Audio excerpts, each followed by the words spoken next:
আজ তো বড়ই খুশির দিন। কাছে টুনির কচি কচি দুটো ছানা আছে।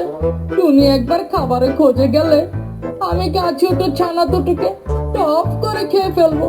হা হা হা।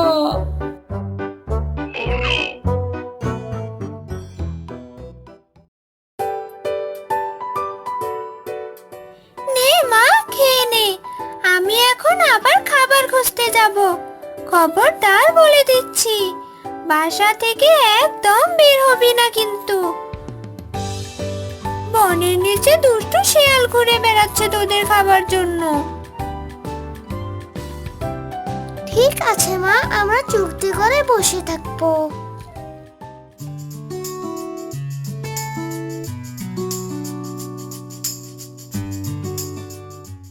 ছোট, চল না রে একটু গান গাই। মাসি কখন খাবার আনতে গেছে, খিদেই তো পেটে ইঁদুর দৌড়াচ্ছে।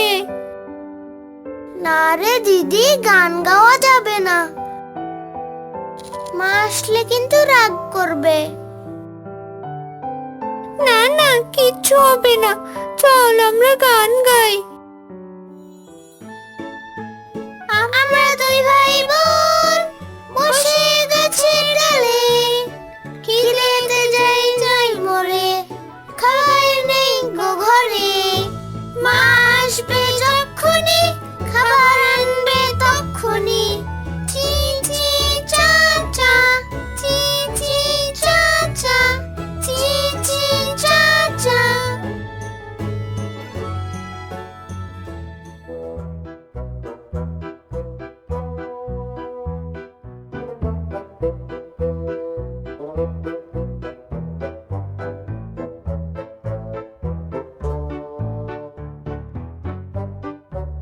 হা হা, এবার তোকে পেলাম, তুই আজ আমার খাবার হবি। দিদি, এবার কি হবে? পাজি শিয়াল তো আমাদের খেতে এসেছে, এবার তো আমাদের খেয়েই ফেলবে। ভয় পাস না ছোট, চল আমরা মাকে ডাকি।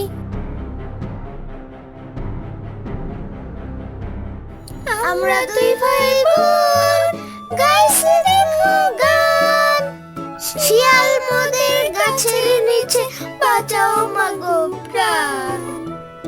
মা আসবে যখনই, শিয়াল পালাবে তখনই। চি চি চা চা, চি চি চা চা, চি চি চা চা।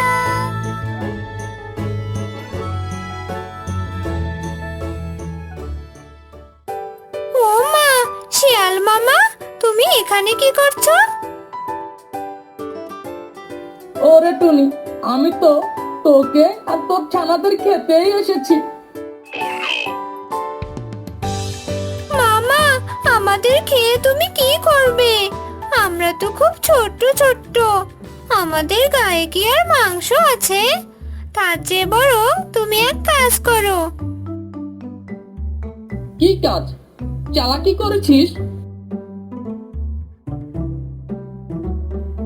না না মামা, তোমাকে মিথ্যে বলার জো কি আমার আছে?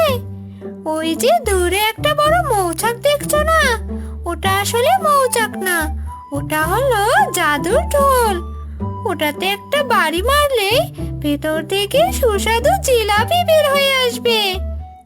আমি পাখির রাজা বাজের কাছ থেকে শুনেছি। সত্যি বলছিস টুনি, জিলাপি বের হবে?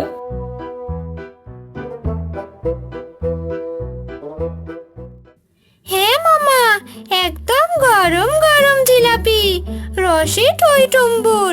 তুমি গিয়ে একটা লাঠি দিয়ে ওটাই জোরে বাড়ি মারো, তাহলেই জিলাপি বেরিয়ে আসবে।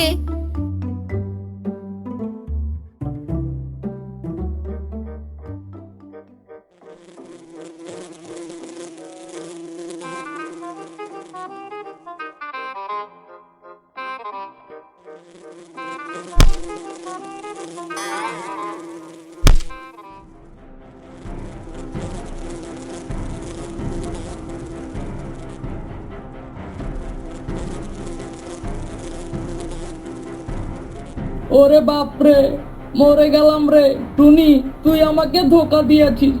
ও মা গো, পালাও পালাও।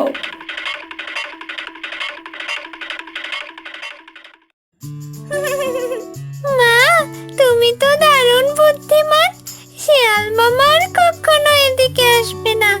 এখন থেকে আমরা মজা করে গান গাইতে পারবো। মনে রাখবি বাছারা, গায়ের শক্তির চেয়ে বুদ্ধির জোর অনেক বেশি।